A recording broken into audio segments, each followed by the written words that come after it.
So, andito kami ngayon sa Nishiki Market.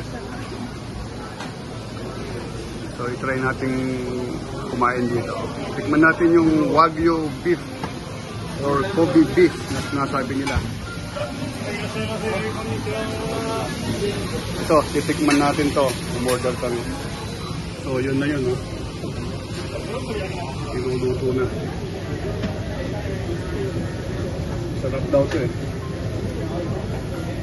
Tikman natin.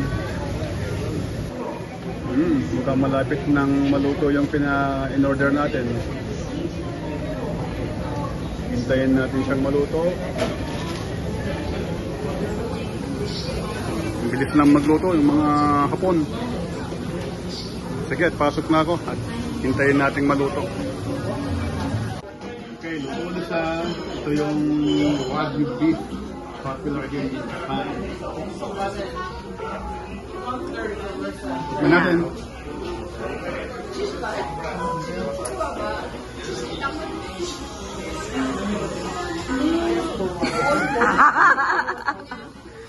Sobrang sarap, grabe. It melts in your mouth. How about Heinz? Tikman mo, Heinz. Grabe. Tignan mo, ang daming customer. Yan. How about you? Try it. Try it. Try it.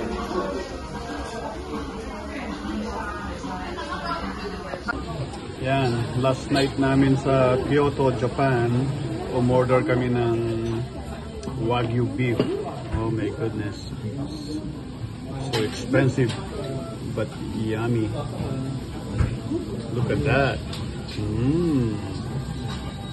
Last dinner in Kyoto, Japan. Look at that. Wagyu beef. So expensive, but yummy. See? This is the sauce. Sansubo. Sansubo. Is it good? Grabe. This is the third time. Kumain kami ng Wagyu beef. Favorite ni Heinz.